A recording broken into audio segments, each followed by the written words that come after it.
मैं डॉक्टर राजेंद्र कुमार, सह आचार्य रसायन विज्ञान, राजकीय कन्या महाविद्यालय चोमू। आज हम सेकंड लेसन का अंतिम part comparison with first series का अध्ययन करेंगे। इससे पूर्व के वीडियो में हमने सेकंड व थर्ड सीरीज के तत्वों के अभिलाक्षणिक गुणों के बारे में अध्ययन किया है। आज हम सेकंड व थर्ड सीरीज के जो संक्रमण तत्व हैं उनके जो अभिलाक्षणिक गुण हैं उनका कंपैरिजन करेंगे प्रथम संक्रमण श्रेणी के तत्वों के साथ में। तो इस कड़ी में सबसे पहला जो बिंदु है वो है आयनिक रेडियाई, आयनिक त्रिज्या। हम बहुत ही अच्छी तरह से इसको पहले स्पष्ट कर चुके हैं कि किस प्रकार से हम एटॉमिक या आयनिक त्रिज्या का स्पष्टीकरण करते हैं। तो हम कंपैरिजन करेंगे। यहाँ पर देखिए कि जो फर्स्ट सीरीज है या जो सेकंड सीरीज है या जो थर्ड सीरीज है, यानी कि पहला बिंदु है हमारा कि अगर हम एक पीरियड में, एक आवर्त में लेफ़्ट टू राइट जाते हैं तो क्या होता है। लेफ़्ट टू राइट जाते हैं तो परमाणुीय त्रिज्या या आयनिक त्रिज्या के मान में प्रारंभ में कमी आती है, उसके बाद में कांस्टेंट होता है बीच के तत्वों में इनका आकार, और अंतिम तत्वों में स्लाइटली थोड़ा सा बढ़ता है। और यदि हम ओवरऑल रिजल्ट देखें तो प्रारंभ से लेकर के अंत तक आयनिक आकार में कमी आती है फर्स्ट सीरीज, सेकंड सीरीज व थर्ड सीरीज में। लेकिन यदि हम एक आवर्त से नेक्स्ट आवर्त यानी कि फर्स्ट सीरीज से सेकंड सीरीज में जाते हैं तो, और सेकंड सीरीज से फिर थर्ड सीरीज में जाते हैं तो क्या होता है। यदि हम फर्स्ट सीरीज से सेकंड सीरीज में जाते हैं तो स्कैंडियम और इट्रियम, और फिर उसके बाद में थर्ड में जाते हैं तो उसका पहला तत्व है लैंथेनम, तो आकार में इनमें वृद्धि होती है। फर्स्ट सीरीज से सेकंड व थर्ड में जाते हैं तो आकार में वृद्धि होती है। क्यों होती है? क्योंकि इसमें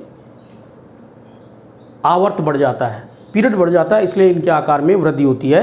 तो ये फर्स्ट जो तत्व थे उनके लिए।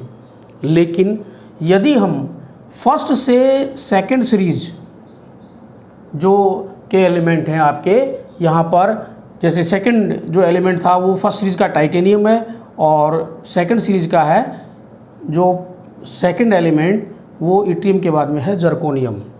यदि हम इनको देखें तो इसके बाद में जितने भी हैं यानी फर्स्ट टू सेकंड को देखें तो उनके आकार में भी एक वर्ग में ऊपर से नीचे जाते हैं तो आकार में वृद्धि होती है वही, और रीजन पीरियड के अंदर लेफ़्ट टू राइट जाने में फर्स्ट के समान ही उसमें परिवर्तन होता है। लेकिन यदि हम सेकंड से थर्ड सीरीज में जाते हैं तो, सेकंड सीरीज से थर्ड सीरीज में जाते हैं तो यहाँ पर ये जो इट्रियम लैंथेनम है इसके आकार में वृद्धि होती है क्योंकि आवर्त बढ़ रहा है। लेकिन जो इसका सेकंड एलिमेंट है जर्कोनियम और इसका जो सेकंड एलिमेंट है वो है हैफनियम थर्ड सीरीज का, तो इनके आकार के अंदर हम देखेंगे कि इनका आकार लगभग बराबर होता है। और इसके बाद में जैसे ही अपन इधर जाएंगे तो सेकंड सीरीज और थर्ड सीरीज के जितने भी एलिमेंट हैं जर्कोनियम के बाद और इधर हैफनियम के बाद, वे सेकंड और थर्ड के परमाणुीय त्रिज्याएं लगभग समान होती हैं। क्यों होती हैं का कारण हम स्पष्ट कर चुके हैं कि इसके अंतर्गत बीच में जो लैंथेनम है उसके बाद में हैफनियम के बीच में यहाँ पर 14 एलिमेंट आपके लैंथेनाइड श्रेणी के आते हैं, जिसको हम जिस लैंथेनाइड श्रेणी के अंतर्गत लैंथेनाइड कॉन्ट्रैक्शन पाया जाता है परमाणु क्रमांक बढ़ने के कारण। तो लैंथेनाइड कॉन्ट्रैक्शन के कारण सेकंड व थर्ड सीरीज के जो एलिमेंट हैं उनके परमाणुीय और उनकी आयनिक त्रिज्याएं एक दूसरे के समान हो जाती हैं। तो ये था पहला बिंदु अपना कि आयनिक त्रिज्या का स्पष्टीकरण कर दिया हमने। उसके बाद में चलिए नेक्स्ट पॉइंट है ऑक्सीडेशन स्टेट। बहुत ही इंटरेस्टिंग है ये भी कि यदि हम कुछ छोटे छोटे पॉइंट हैं जिनके आधार पर आप समझेंगे कि जो फर्स्ट सीरीज है, प्रथम संक्रमण श्रेणी है, उसकी निम्न ऑक्सीकरण अवस्थाएं अधिक स्थायी होती हैं। पहला बिंदु था अपना ऑक्सीडेशन स्टेट के अंतर्गत फर्स्ट पॉइंट कि प्रथम संक्रमण श्रेणी के तत्वों की निम्न ऑक्सीकरण अवस्थाएं अधिक स्थायी होती हैं कंपैरिजन टू सेकंड व थर्ड। तो सेकंड और थर्ड में क्या होता है, सेकंड और थर्ड में उच्च ऑक्सीकरण अवस्थाएं अधिक स्थायी होती हैं। High oxidation states are more stable in second and third transition state comparison to first transition series. उसके बाद में जो अगला बिंदु है बी, इसके अंतर्गत क्या है आपका कि यदि हम एक वर्ग में जाते हैं, देखिए इसके अंतर्गत एक ही वर्ग में ऊपर से नीचे जाते हैं तो उच्च ऑक्सीकरण अवस्थाओं का स्थायित्व बढ़ता है। तो यहाँ पर आयरन, फिर उसके बाद में रूथेनियम, फिर ओस्मियम। तो आयरन, रूथेनियम, ओस्मियम, इसके अंतर्गत देखिए आयरन जो है वो +6 ऑक्सीडेशन स्टेट में स्टेबल कॉम्प्लेक्स बनाता है, जबकि ये दोनों आपके +8 में ऑक्सीडेशन स्टेट में अधिक स्थायी संकुल यौगिकों का निर्माण करते हैं। अर्थात इनकी ये स्थायी ज़्यादा होती है, इनकी ये होती है। उच्च ऑक्सीकरण अवस्थाओं का स्थायित्व एक वर्ग में जाने पर बढ़ता है। उसके बाद कि जो अधिक ऋण विद्युती एलिमेंट्स होते हैं वे उच्च ऑक्सीकरण अवस्थाओं के संकुल यौगिक बनाते हैं, जबकि जो कम विद्युत ऋणी तत्व होते हैं वे निम्न ऑक्सीकरण अवस्थाओं वाले संकुल यौगिक बनाते हैं।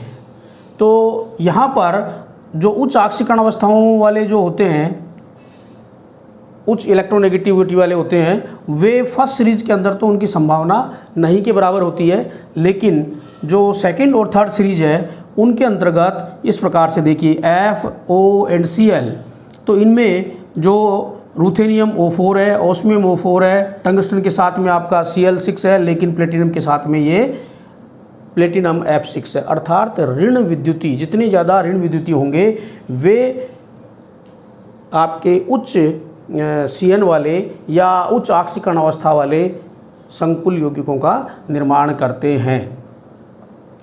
इसके बाद में अगला बिंदु है इसका इलेक्ट्रॉनिक कॉन्फ़िगरेशन, इलेक्ट्रॉनिक विन्यास। तो क्या है इलेक्ट्रॉनिक विन्यास? हमने जो first series, second series, third series सभी के इलेक्ट्रॉनिक विन्यास लिखे हैं। जो अंतर है दोनों के कंपैरिजन, बाकी सेम है, एक अंतर है यहाँ पर ये वाला कि जो निकिल वर्ग है, निकिल के नीचे पैलेडियम है, फिर प्लेटिनम है। तो इसके अंतर्गत इसका विन्यास है 3D8 4s2 और पैलेडियम का है 4D8 5s2। कोई दिक्कत नहीं, इसके समान इसका है, लेकिन प्लेटिनम के केस में ये जो इलेक्ट्रॉनिक विन्यास है वो 5D9 एंड 6s1 पाया जाता है। होना क्या चाहिए था एक्चुअल में, यहाँ पर होना चाहिए था 5D8 एंड 6s2 कॉन्फ़िगरेशन होना चाहिए था। तो इसके स्थान पर ये पाया जाता है। हमने इसका स्पष्टीकरण किया था कि अपवाद स्वरूप ये पाया जाता है, तो ये इसके अंदर बेसिक डिफरेंस है। उसके बाद जो D10 कॉन्फ़िगरेशन जिनमें होते हैं, तो कॉपर, सिल्वर और गोल्ड, इन सभी के अंदर जो D10 कॉन्फ़िगरेशन इस प्रकार से पाया जाता है। D के अंदर 10 इलेक्ट्रॉन, वही मोर स्टेबिलिटी के कारण। उसके बाद में कि जो ऑक्सीकरण अवस्थाएँ हैं वो भी अपना प्रभाव इसके ऊपर डालती हैं कि आयनिक करैक्टर होगा या कोवेलेंट करैक्टर होगा। तो जो फर्स्ट सीरीज है, प्रथम संक्रमण श्रेणी के जो एलिमेंट्स हैं वे आपके निम्न ऑक्सीकरण अवस्थाओं में पाए जाते हैं, और निम्न ऑक्सीकरण अवस्थाओं में पाए जाते हैं तो वे आयनिक करैक्टर उनमें ज़्यादा होता है, वे आयनिक बंध का निर्माण करते हैं। जबकि जो सेकंड और थर्ड सीरीज है उसके अंतर्गत उनका आकार छोटा होता है, उनकी ध्रुवण शक्ति ज़्यादा होती है, इसलिए ये हमेशा आपके उच्च ऑक्सीकरण अवस्था और छोटे आकार के कारण, ध्रुवण शक्ति ज़्यादा होने के कारण कोवेलेंट प्रकार के बंध बनाते हैं। बॉन्ड की नेचर उनमें कोवेलेंट प्रकार की पाई जाती है। उसके बाद नेक्स्ट थर्ड पॉइंट है अपना कॉम्प्लेक्सेज, संकुल यौगिक। बिल्कुल सिंपल है ये भी इसमें कि फर्स्ट, सेकंड, थर्ड तीनों श्रेणियां हैं। तो प्रथम, द्वितीय व तृतीय CN = 6 यानी कि उपसह संयोजन संख्या 6 वाले संकुल यौगिक तो ये तीनों ही बनाते हैं। फर्स्ट सीरीज वाले भी बनाते हैं, सेकंड वाले भी बनाते हैं, थर्ड वाले भी बनाते हैं। ऑक्टाहेड्रल कॉम्प्लेक्स तीनों ही प्रकार की श्रेणियों के द्वारा बनाए जाते हैं। CN बराबर 4 वाले संकुल यौगिक जो कि 2 प्रकार के होते हैं, एक आपका टेट्राहेड्रल, दूसरा होता है स्क्वायर प्लेनर। ये अपेक्षाकृत कम संख्या में बनते हैं तीनों ही श्रेणियों के द्वारा, लेकिन जिनमें CN का मान 7 हो, CN का मान 8 हो, इस प्रकार के संकुल यौगिक केवल सेकंड और थर्ड श्रेणी वाले संक्रमण तत्वों के द्वारा ही बनाए जाते हैं। जैसे फॉर एग्जांपल ये है sodium Na3 zirconium F7 complex है, जिसकी आकृति पेंटागोनल बाईपिरामिडल प्रकार की होती है। ठीक इसी प्रकार से इसमें दूसरा जो है वो है NH4 whole thrice zirconium F7, जिसकी आकृति कैप्ड ट्राइगोनल प्रिज्म प्रकार की होती है।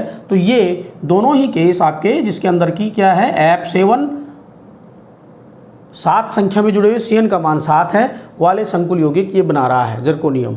ठीक इसी प्रकार यहाँ पर देखिए इसमें कि 8 वाला जो कॉम्प्लेक्स है उसमें जर्कोनियम F8-4 जो कॉम्प्लेक्स आइन है वो स्क्वायर एंटी प्रिज्म प्रकार की आकृति का होता है, जिसमें कि CN का मान 8 है। तो 8 CN वाले संकुल यौगिक का ये निर्माण कर रहा है। उसके बाद अगला बिंदु है हमारा मैग्नेटिज्म, चुंबकत्व की व्याख्या। तो हमने चुंबकत्व की व्याख्या की है कि अयुग्मित इलेक्ट्रॉन जिनमें पाए जाएंगे वे अनुचुंबकीय होंगे, जिसमें अयुग्मित इलेक्ट्रॉन अनुपस्थित होंगे, सारे इलेक्ट्रॉन युग्मित होंगे, वे प्रतिचुंबकीय प्रकार के होंगे।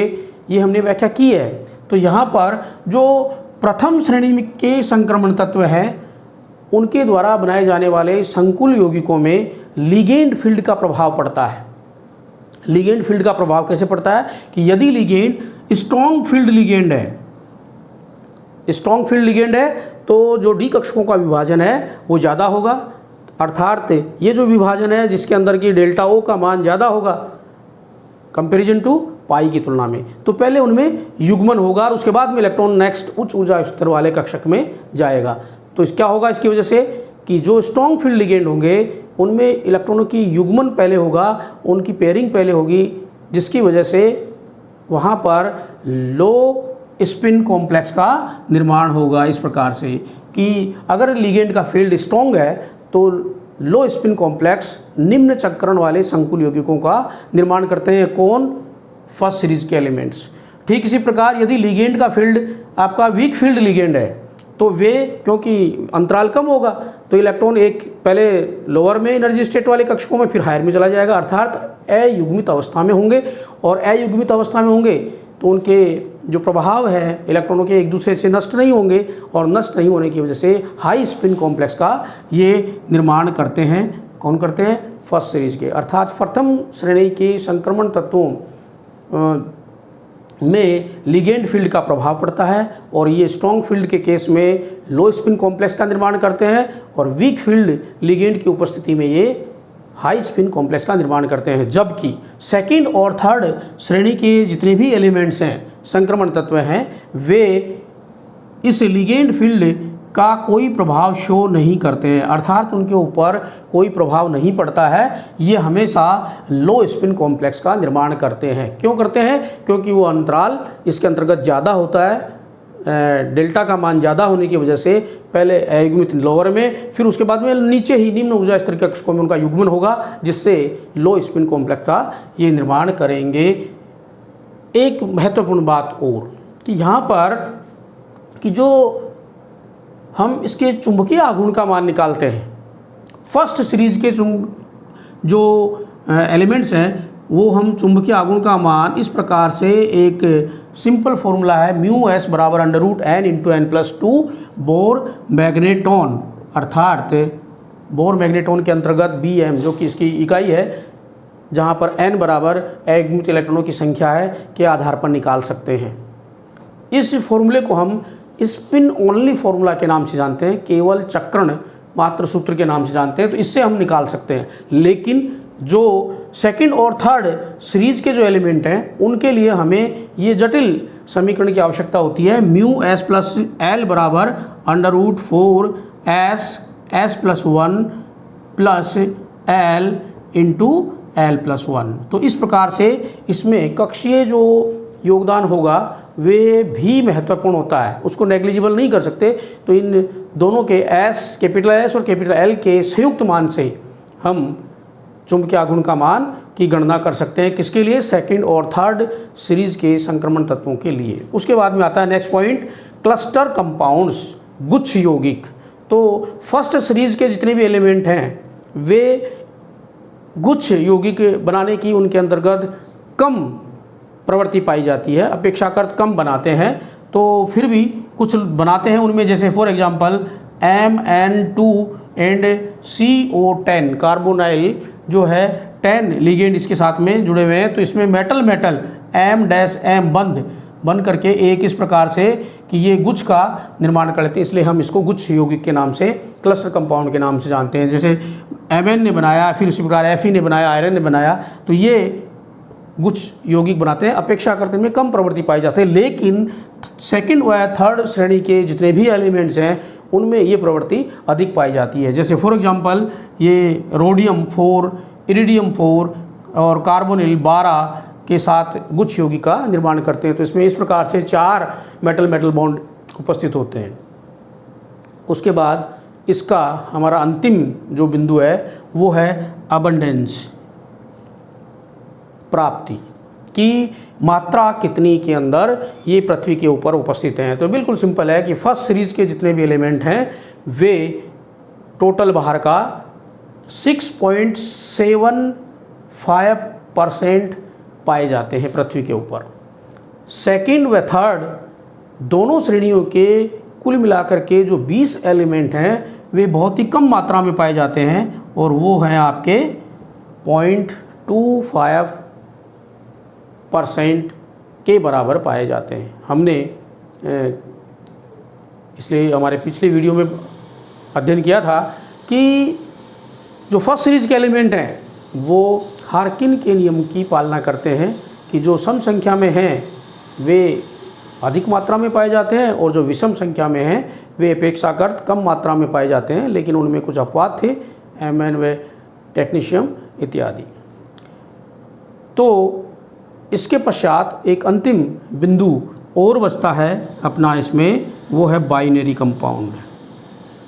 क्या है बाइनरी कंपाउंड? इसका स्पष्टीकरण मैंने पूर्व में भी किया था कि मेटल के साथ में उसके हैलाइड, उसके ऑक्साइड, उसके सल्फाइड इत्यादि मिल करके ये बाइनरी कंपाउंड बनाते हैं, फर्स्ट सीरीज़ के भी, सेकंड के भी और थर्ड के भी। और उन यौगिकों को बनाते हैं जिनमें इन फर्स्ट, सेकंड, थर्ड श्रेणी के संक्रमण तत्वों की ऑक्सीकरण अवस्थाएं अधिक स्थायी होती हैं, पर्याप्त स्थायी होती हैं।